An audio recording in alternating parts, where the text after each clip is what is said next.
செய்திகள். மாநகராட்சிகள், நகராட்சிகள், பேரூராட்சிகள் எல்லைகளை விரிவாக்கம் செய்து அரசாணை வெளியீடு தொடர்பாக பொதுமக்கள் தங்களது ஆட்சேபனைகளை 6 வாரங்களுக்குள் தெரிவிக்கலாம் என்று தெரிவிக்கப்பட்டுள்ளது. சென்னை மாநகர பகுதிகளில் வடகிழக்கு பருவமழையை முன்னிட்டு சாலைகளில் பள்ளம் தோண்ட விதிக்கப்பட்ட தடையை நீக்கி மாநகராட்சி ஆணையர் குமரகுருபரன் அவர்கள் உத்தரவிட்டுள்ளார்.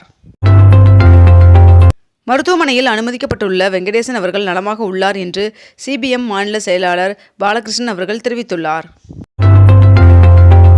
கன்னியாகுமரியில் அமைக்கப்பட்டுள்ள கண்ணாடி பாலத்தில் சுற்றுலா பயணிகள் செல்ல அனுமதி வழங்கப்பட்டுள்ளது. சிந்துவெளி பண்பாட்டு கண்டுபிடிப்பு நூற்றாண்டு நிறைவு விழாவை ஒட்டி பன்னாட்டு கருத்தரங்கை முதலமைச்சர் மு.க.ஸ்டாலின் அவர்கள் தொடங்கி வைத்துள்ளார். பழனி முருகன் சுவாமி கோவிலில் காலி பணியிடங்களை நிரப்ப அறிவிப்பு வெளியாகியுள்ளது. மொத்தம் 296 பணியிடங்கள் நிரப்பப்பட உள்ளதாகவும், மேலும் இப்பணியிடங்களுக்கு விண்ணப்பிக்கலாம் என்றும் தெரிவிக்கப்பட்டுள்ளது. திருவள்ளுவர் திருநாளன்று வழங்கப்பட உள்ள 2025ஆம் ஆண்டிற்கான விருதுகள் குறித்து தமிழ்நாடு அரசு அறிவிப்பு வெளியிட்டுள்ளது. நடப்பாண்டில் பொங்கல் பண்டிகை வருகின்ற ஜனவரி 14, 15 மற்றும் 16 ஆகிய தேதிகளில் கொண்டாடப்பட உள்ள நிலையில் ஜனவரி 17ஆம் தேதியும் தமிழக அரசு விடுமுறை அறிவித்துள்ளது. சபரிமலையில் ஒரு சர்வதேச பசுமை விமான நிலையம் கட்டப்படும் என்று அறிவிக்கப்பட்டுள்ளது. விண்வெளியில் தாவர விதையை முளைக்க வைத்து இஸ்ரோ சாதனை படைத்துள்ளது.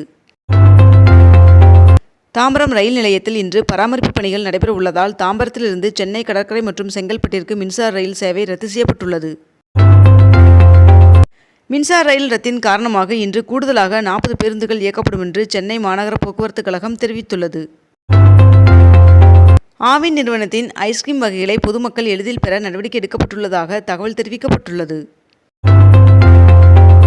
இன்று முதல் கர்நாடக மாநிலத்தில் அரசு பேருந்து கட்டணம் 15% உயர்த்தப்பட உள்ளதாக தெரிவிக்கப்பட்டுள்ளது. அரசு பள்ளிகளில் ஆண்டு விழா நடத்த 14 கோடி ரூபாய் ஒதுக்கீடு செய்து தமிழ்நாடு அரசு உத்தரவு பிறப்பித்துள்ளது. சென்னை ஆவடி அருகே முகசிதைவால் பாதிக்கப்பட்டு மீண்ட சிறுமி டானியா அவர்களுக்கு முதலமைச்சர் மு.க.ஸ்டாலின் அவர்கள் வீடு வழங்கினார். பொங்கல் பண்டிகைக்காக சிறப்பு பேருந்துகள் இயக்குவது தொடர்பாக வருகின்ற 6ஆம் தேதி தலைமை செயலகத்தில் போக்குவரத்து துறை அமைச்சர் சிவசங்கர் அவர்களின் தலைமையில் ஆலோசனைக் கூட்டம் நடைபெற உள்ளது. வருகின்ற 20ஆம் தேதி அமெரிக்க அதிபராக டொனால்ட் ட்ரம்ப் அவர்கள் பதவியேற்கும் நிலையில் அவர் மீதான நிதி முறைகேடு வழக்கில் 10ஆம் தேதி தண்டனை விவரங்கள் வெளியிடப்படும் என்று நியூயார்க் நீதிமன்றம் அறிவித்துள்ளது.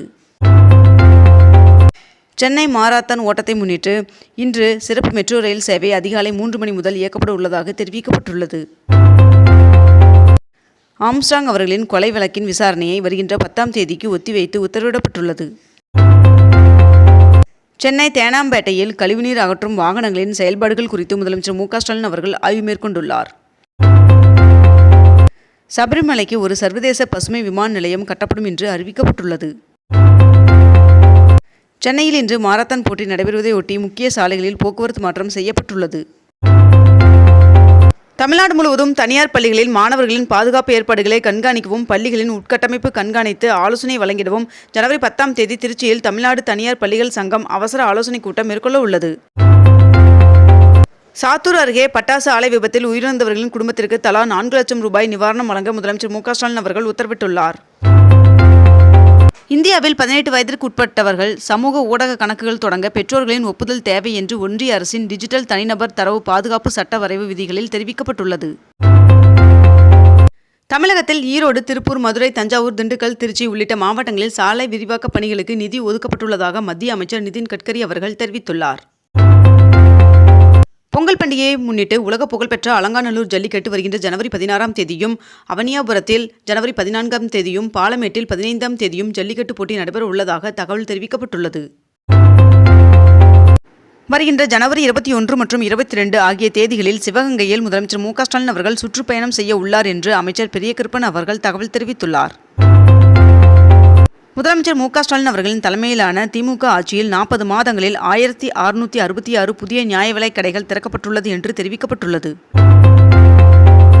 பொங்கல் பண்டிகையை ஒட்டி சென்னையில் ஜனவரி 4, 5, 11 மற்றும் 12 ஆகிய தேதிகளில் கூடுதலாக 50 மாநகர பேருந்துகள் இயக்கப்பட உள்ளதாக தெரிவிக்கப்பட்டுள்ளது. தாம்பரம் திருச்சி இடையே மேற்கண்ட இந்த தேதிகளில் ஜன் சதாப்தி சிறப்பு அதிவிரைவு ரயில் இயக்கப்படும் என்று தெற்கு ரயில்வே அறிவித்துள்ளது. புதுச்சேரியில் பொங்கல் பண்டிகையை ஒட்டி ரேஷன் அட்டைதாரர்களுக்கு பொங்கல் சிறப்பு பொருட்கள் தொகுப்பிற்கு பதிலாக தலா 750 ரூபாய் ரொக்கம் கொடுக்க புதுச்சேரி அரசு முடிவு செய்துள்ளதாக தகவல் வெளியாகியுள்ளது. சிதம்பரம் நடராஜர் கோவில் ஆருத்ரா தரிசனத்தை முன்னிட்டு வருகின்ற ஜனவரி 13ஆம் தேதியன்று கடலூர் மாவட்டத்திற்கு உள்ளூர் விடுமுறை அறிவிக்கப்பட்டுள்ளது. பொங்கல் பண்டிகையை முன்னிட்டு நெல்லை, கன்னியாகுமரி, நாகர்கோவில், ராமநாதபுரம் ஆகிய மாவட்டத்திற்கு சிறப்பு ரயில்கள் இயக்கப்பட உள்ளதாக தெரிவிக்கப்பட்டுள்ளது.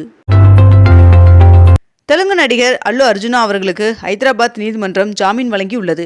மேலும் 1 லட்சம் ரூபாய் பிணைத்தொகை செலுத்தவும் நடிகர் அல்லு அர்ஜுன் அவர்களுக்கு நீதிமன்றம் உத்தரவிட்டுள்ளது. நீர்வளத்துறை அமைச்சர் துரைமுருகன் அவர்கள் நீர்வளத்துறையின் மூலம் சிறந்த முறையில் பராமரிக்கப்பட்ட 6 அணைகளுக்கான சிறந்த அணை பராமரிப்பு விருதினை வழங்கினார். சட்டமன்ற கூட்டத்தொடர் வருகின்ற 6ஆம் தேதி தொடங்க உள்ள நிலையில் ஆளுநர் RN ரவி அவர்களுடன் சபாநாயகர் அப்பாவு அவர்கள் சந்தித்துள்ளார். சென்னை பார்த்தசாரதி கோவிலில் சொர்க்கவாசல் வருகின்ற ஜனவரி 10ஆம் தேதி திறக்கப்பட உள்ளது. மேட்டூர் அணையிலிருந்து டெல்டா பாசனத்திற்கு நீர் திறப்பு வினாடிக்கு 12,000 கனஅடியாக அதிகரிக்கப்பட்டுள்ளது.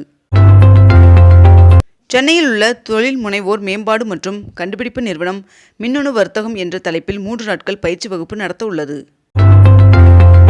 தாட்கோ மூலம் 12ஆம் வகுப்பு அல்லது பட்டப்படிப்பு முடித்த ஆதிதிராவிடர் மற்றும் பழங்குடியினத்தை சேர்ந்தவர்களுக்கு சர்வதேச விமான நிலையத்தில் பணிபுரிய பயிற்சி அளிக்கப்பட உள்ளதாக தகவல் தெரிவிக்கப்பட்டுள்ளது. பொங்கல் பண்டிகையொட்டி செங்கல்பட்டு உட்பட 3 மாவட்டங்களில் 10ஆம் தேதி முதல் பலூன் திருவிழா நடைபெற உள்ளதாக தெரிவிக்கப்பட்டுள்ளது. 3 தமிழ்நாட்டு விளையாட்டு வீராங்கனைகள் உட்பட 32 பேருக்கு அர்ஜுனா விருது அறிவிக்கப்பட்டுள்ளது. சென்னை சங்கமம் நம்ம ஊர் திருவிழா கலை நிகழ்ச்சிகளை முதலமைச்சர் மு.க. ஸ்டாலின் அவர்கள் வருகின்ற ஜனவரி 13ஆம் தேதி தொடங்கி வைக்க உள்ளார். C மற்றும் D பிரிவை சேர்ந்த ஓய்வூதியதாரர்கள், குடும்ப ஓய்வூதியதாரர்கள் மற்றும் முன்னாள் கிராம அலுவலர்களுக்கு பொங்கல் பரிசு வழங்கிட 163 கோடி ரூபாய் ஒதுக்கீடு செய்து உத்தரவிடப்பட்டுள்ளது. புதிதாக திருமணம் செய்யும் தம்பதிகள் திருமணத்தை ஆன்லைனிலேயே பதிவு செய்து கொள்ளலாம் என்று தமிழக அரசு புதிய திட்டத்தை தொடங்கியுள்ளது.